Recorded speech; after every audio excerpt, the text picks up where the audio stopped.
This is in memory of a school friend. Killers brought his life form to a cruel end. Hardly ever got a mention on the news end, till his family fought the system with a movement. Feds are proven institutionally racist for the way that they conducted the case. Is a disgrace, cause the killers got to walk free, and I've seen them with my own eyes before me.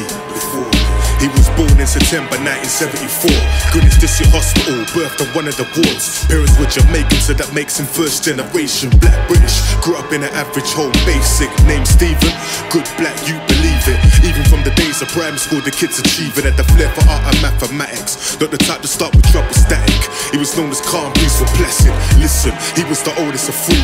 Had a younger brother and sister that followed his lead, and he also loved to do running, athletics and sports. Got to secondary school, that's where they treasured the form. Ran through the school and ran through a club. The Harriers, to say that he could have achieved greatness would be accurate. And it's from secondary school that I know him. He moved with the oldest like Bert, Jason and Elvin. Held him in a high esteem, artwork inspiring me. Aimed to be an architect, I believe, and I detect that he might do well in life. His cousin Nicholas, my best friend around that time. Me and Nicholas 15, Stephen was 18. This was 1993, remember it so timely, 23rd of April. That Friday morning, I arrived at school at 8:50, walking. Got into my classroom, there's people talking. Atmosphere was striking, I could feel the torment. Something was wrong, something was up, serious. Felt like somebody had been killed, I was fearing this.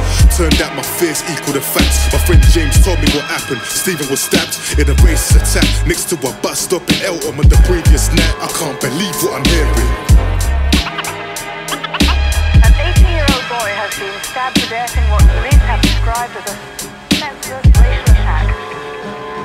The news spread around the school at a fast pace. Stephen's death, the result of being a target for hate. For the colour of his skin, nothing more, nothing less. His killers didn't know him, but they brought his life to an end. Headmaster held a special assembly, explaining events. As Stephen bled on the street, left to the seats. Find it hard accepted to see someone that seen the previous days now rested in peace. Student, A-levels, living a clean life. Wrong place, wrong time, killed him with deep knife.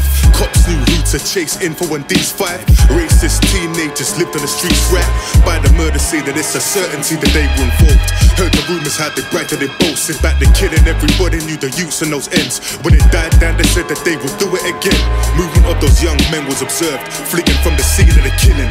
Feds should have been in position to make arrests at an earlier stage. Take forensics and break the suspects down and work up the case. Instead the feds blundered, didn't capitalise, and all the tip-offs they received to trace it back to those guys.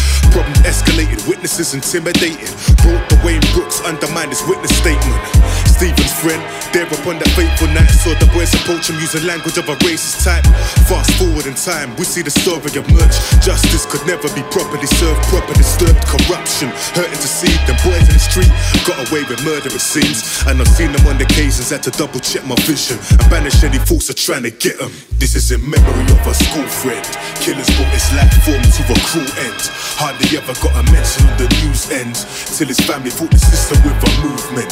Feds are proven institutionally racist for the way that they conducted the case. Is a disgrace, cause the killers got to walk free, and I've seen them with my own eyes before me.